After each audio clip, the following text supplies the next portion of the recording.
Hello and welcome to another episode of the Goblin podcast. I'm your host Jack, and today we're going to be going over some controversy in the Magic community, some re-releases in Innistrad Remastered, and some spoilers. So while we get into that, we're just going to talk about first off the the way that the GP Atlanta team came about. So there's a great amount of information here. We're just going to jump right in. As an aspiring, this is written by Papa Hasbro69. As an aspiring pro player, I was ecstatic at the announcement of the return to GPs. More chances for me to make the Pro Tour. My preparation for Spotlight Series Atlanta started over 2 months ago with my team SpiceRack.gg, and my coach and good friend Nathan Stewart. I put in over 30 hours a week with countless 2 a.m. testing sessions, and finally settled on the gruel list that I was extremely confident in. All this to say, like many others, I worked really hard to get a good result in Atlanta, playing the game that I love. My weekend started strong with a 5-0 in the Friday Reset queue. Saturday's main event started off strangely, however, losing round 1 to Toxic of all things. But we play on. After 5 rounds, I was 4-1. Round 6, I paired in Nicole Dubin, someone I knew well enough and respected as a player. My gruel aggro versus her expert Pixie. Game 1 was back and forth, but I started to fall behind, and ultimately things were not looking good. In the final turns, I drew a card for turn and scratched my head, as I was thinking of adding outs. Before I could do anything, Nicole quickly drew for her turn. I was confused, but I had the wherewithal to say, wait, I'm not passing. We called for a judge who ruled there was a miscommunication, and Nicole just looked at extra cards. Nicole appealed. We called for a judge who ruled. No, Nicole appealed the remedy. Nicole appealed the remedy of me choosing a card from her hand to shuffle back in, as the other card in her hand was known from being previously bounced to the Pixie. She won the appeal. I had no issues with this whatsoever. Honest miscommunication. Game 2 was quick. I got off to a fast start and she missed a land drop, and I won. Game 3 I was reasonably ahead in the early turns until she drew a T-lock, temporary lockdown. Still, I was applying pressure while not overcommitting into a sweeper, so things were going according to plan. I was starting to run out of cards with question druids, and her life total was getting very low. Then the match took a turn. Nicole was at 3, I was at 8. It was Nicole's turn, and I was hellbent, with an Emberheart Challenger in play. Nicole had 6 lands in play, 3 cards in hand, one of which is a known Hopeless Nightmare, and a 2/2 Nurturing Pixie in play. She moved to combat and attacks the Pixie, putting me to 6 life. At this point, she tanks for a long while. Suddenly, her energy and her pace changed. She started moving the cards at lightning speed, relatively, knocking some dice on the table, and quickly played the Hopeless Nightmare. With the hope, she quickly played the Hopeless Nightmare, passed the turn, and announced a scroll shift on the Hopeless Nightmare in my draw step, all with some frantic pacing. Importantly, up until this point in the match, Nicole played meticulously, announcing every trigger, even made sure to announce which lands she was using to filter her prisms with. She played at a very controlled but reasonable pace and was deliberate in each action she took. I was taken aback with the sudden change in demeanor and pace of play. Between marking down the life lost from the Hopeless Nightmare and her moving quickly to my turn and casting the draw step scroll shift, I hadn't noticed that she didn't tap mana for her Hopeless Nightmare. So we were in my draw step with a scroll shift targeting the Hopeless Nightmare after I had drawn the only card in my hand. I happened to draw a question druid for my turn and cast Seek the Beast in response. I resolved my prowess trigger, my spell, exiled Call Patch formation in the land. She had no blockers and was at 3 life, facing down a 3/3 challenger, having spent 4 of her 6 lands to cast a Hopeless Nightmare and a scroll shift, except there were 3 untapped lands across from me. Some spectators paused the match and pointed out that Nicole hadn't paid enough mana for her spell. The first judge came over and ruled that she didn't have to tap the land. I appealed. Then Abe, the head judge, upheld the call. Their argument was that the cards had been revealed from a hidden zone, so we couldn't back her phase. I pleaded with the judges, telling them that this would literally alter the outcome of the entire match, but they simply ignored me. At this point, it appeared to me that I still had lethal. I attacked with a challenger, and Nicole cast another scroll shift, targeting her temporary lockdown, which I had to fall patch formation, unlocking a blocker and some card draw effects, allowing her to untap and kill me. Nicole is a Pro Tour player and a very good Magic player. She tanked on her turn for an abnormal chunk of time, and if her hand was Hopeless Nightmare scroll shift, it's reasonable to assume that she had calculated this lethal line and determined that it cost 1 too many mana. With me on 6, it would have made no sense to not just play the Hopeless Nightmare and blink it twice to end the game, if there was mana for that.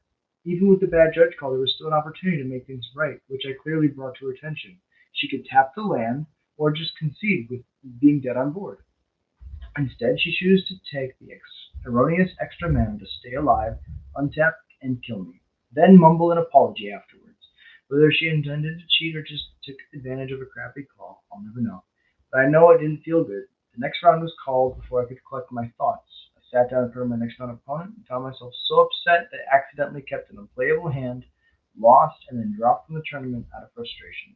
Thank you to Nathan Sitter, Nicole Triple, Alfredo Barrion, and Robert Pumpa for walking with me, checking in on me, and after witnessing the insanity and convincing me to come back and play the next day. I ended up 7-1-1 in the 10K to top 8.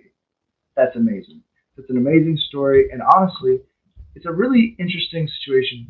It's really obvious to me that the quickest way to fix the situation is as soon as this, let's say player A is the person writing the article, and player B is the person reading.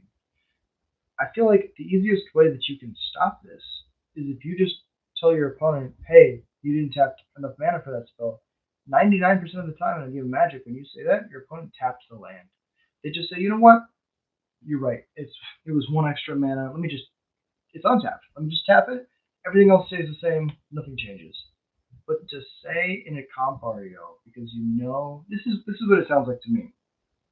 It sounds like player B had such a knowledge of the rules that they were able to understand if they move far enough forward in the game that they can't rewind. The judges will say that hidden information has been revealed and we can't go back and rewind the game state. So knowing that would explain the sudden quickening of pace, that would explain trying to do something and then when called on it, instead of just remedying the situation and acquiescing, saying, yes, you're right, actually, that is true, they call a judge and hope that there's a 50-50 shot that the judge is going to rule with them and against the opponent, even though it would be such an easy. I think this comes down to a respect thing, right?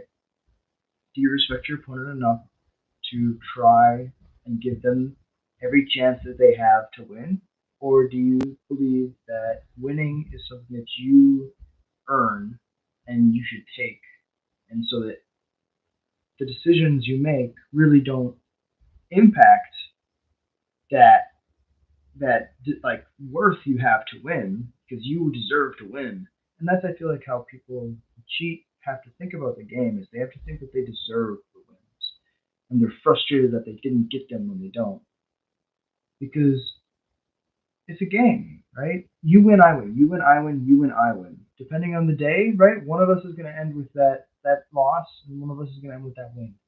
That's just the game. And so I think that this comes down to like a calculated decision to play to a knowledge of the rules that most people don't have. And if we weren't aware, like those of us who play professional Magic, we understand how judges work and how the rules work and how when people call judges, the judges can only do so much. And after a certain point, the judge literally can't walk it back. I feel like player B, being such the high caliber player that they were, probably understands that and knows that if they go really fast and they cast enough spells to draw enough cards, right? Even just one card is hidden information, then the judge can't walk that back. And it would be a really honorable, easy fix to just tap that extra land and be like, yes, you're right, I can't do this. I wanted to do this, but I can't. I physically just can't do this. And player B could have just played the Hopeless Nightmare, held up the scroll shift for the temporary lockdown. Worst case scenario, right? You just scroll shift your temporary lockdown, you lose your Hopeless Nightmare, but you have other lines. The game's not just over. I feel like this is a situation where one player saw a way to win the game and tried to just win the game, whether or not it was within the bounds of the rules. And so that's kind of my take on it. I feel like you should kind of just tap that land. If I was in that position, my opponent pointed out I hadn't played enough for my spells, I wouldn't call a judge and ask for the judge to dig me out of the hole. I would just tap the land. And that's honestly I'm just gonna leave it. Check the chat. Make sure nobody's. Oh, we hadn't shared our screen, but that's fine because we were just reading off of we were reading off an article on Reddit. So we read all that out. You guys already heard. Y'all already heard all that. Shout out to Player A for making this article and sticking with it and still top aiding. Going 7-1-1 in that tournament was extremely impressive because there was a lot of very high caliber players there, a lot of really good decks. It was a huge field, so absolute massive field. So shout out to this legend for not giving up, for being cheated and still pushing through. Some people would say this wasn't a cheat. Some people would try to, like reason from player B's perspective, and I think that's fair. But I also think that there's like a certain amount of like respect for the game that you have to have. And if someone points out that you just didn't pay for one of your spells, right? That's like otherwise everyone could just like take a lotus petal, right? And then just play fast enough to reveal some hidden information and then oops, I can't back it up. There's nothing I can do. Sorry. Like it doesn't make sense to me. So now we jump over to Innistrad Remastered. Innistrad Remastered and is an amazing reprint set. All these super cool cards. We're just gonna blast through them real quick. Avacyn, Angel of Hope. Now, there are a couple issues that I have with the set. The first being, it's a master set, so it's going to be more expensive. And, the value per card in this set is like relatively mediumly high. But the issue is a lot of these big, like heavy hitters are exclusive to certain treatments. Edgar Markov is going to be the card to open. If you're opening an Innistrad Remastered, look for an Edgar Markov.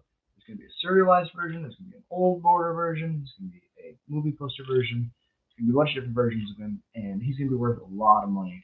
Maybe less so now because there's a bunch of different treatments of him, but I think that's the card you're going to be looking for if you are buying the set. But some of these old border cards, they only come, for example, Craterhoof Behemoth, one of the most sought after cards in all of EDH, is not in the set. It's in the set in an exclusive old border print run that's may or may not be in packs, right? So you have to open packs and you have to try to find the Craterhoof in like a special slot that may or may not be in your packs. So you have like, not only do you have like the normal chance of hitting a mythic, and then of that mythic hitting the old border mythic, instead it's even more exclusive. The only chance is you can hit an old border retro frame Craterhoof Behemoth. You can't hit the normal one. You can't. It's not in a mythic slot. It's in a specific old border slot. And of that old border slot, you also have to hit the mythic. And of the mythic, you have to hit the Craterhoof Behemoth. So there's a couple cards like this where it's like unreasonably difficult to find. So like the first example is that Craterhoof. The second one is Art Avacyn. This old border Avacyn. Besides the movie poster version, which by the way, Craterhoof doesn't even have a movie poster version. Craterhoof is just Craterhoof. There's nothing else in the set. It's just this one slot in the old border section of packs where it could be. The other one is Avacyn. Avacyn's got a movie poster version, which is a little bit more common, but she struggles with the same issue. She's just a mythic slot, one of the old border slots, and she's a mythic of those old border slots. So it's like a percentage of a percentage. And I feel like Wizards likes doing these super chase, super sought after cards. And I just don't understand why not just put it as a mythic? I understand you have a billion mythics, right? But we can get rid of some of these other worse mythics, right? Necro Duality, that's amazing. Leave it in the old border. Put Necro Duality as the old border only, right? Let Craterhoof be reprinted with a normal text box, right? We don't want to see two arts of Necro Duality. We want to see two different borders. We want to see two borders of Craterhoof. Another thing, Snapcasters, same thing. Only in the mythic slot of the old border section of your packs. How are they going to keep this going? Like, I feel like people are going to buy these packs not knowing how difficult it is to get these old border sought after cards, and they're just going to be really frustrated. Like Griselbrand's got another version, and he's got the regular version. Why couldn't they do this for all of the mythic, the big bad mythics in the set? Overall, I love Innistrad, so I'm a huge fan of the set. I would not buy sealed product. I would buy singles because whenever a reprint set comes out, the individual prices of cards drops tremendously, and even though they show us this set and we as consumers are conditioned to buy on demand, I think that this allows the supply to increase, which will over time decrease the demand, decreasing the prices. So if you want to pick up any of these cards, I would wait a month or two after the set drops, which I know is ages. However, they'll just be much more affordable, and you'll be able to get these cards that you've always wanted to play with, but you haven't been able to afford. I do have to say that these movie poster arts are some of the best styles that they've done in a long time. I think that the frog peeping out like an alligator at the fisherman in the boat, like that style of art is just so incredibly beautiful. Not as big of a fan of like the Olivia, not as big of a fan of like the Edgar, but I feel like there's like the Through the Breach was good, the Emrakul, which if y'all haven't seen this Emrakul, look at this Emrakul, look at that, crushing the steeple, murdering all the people, like it's so cool. Um, and I feel like they really hit it out of the park with the art and like the flavor. I just feel like the pricing and the choices on like where and when they put cards. Like, look at this. We have three different treatments for a cultivator colossus, but we have one treatment for a crater hoof. That's my point. I'm gonna leave it there. That's like the whole synopsis of this idea. Um, Now we're just gonna flash over to Aether Drift. There's been a couple things confirmed. First thing that's being confirmed, and I'm very excited for this, is there is going to be a goblin that taps to add a red for each goblin you control. So basically Gaia's Cradle, if you're playing Goblin Tribal. And we're going to be able to do some crazy, crazy mana things in Standard. I'm super, super excited. Also confirmed was this cycle of two-color Gearhulks. There's going to be one for each color pair, I believe. If not, it's going to be five of them, and they haven't said which ones there are. But Mara did say there's going to be some of those. There's going to be a couple cards that I'm really, really excited for, the names of which have been spoiled, but the actual cards haven't. The one that I'm going to mention is Adrenaline Junkie. I have a feeling that that card's a goblin, and I can't wait to see what it does. Besides that, we haven't really gotten anything else from Aether Drift, and so I just wanted to jump on real quick to talk about GP Atlanta, talk about my thoughts on Innishow Remastered, and Aether Drift. So I'm gonna leave it there. I appreciate y'all for watching. I know it's been a shorter stream, but I hope you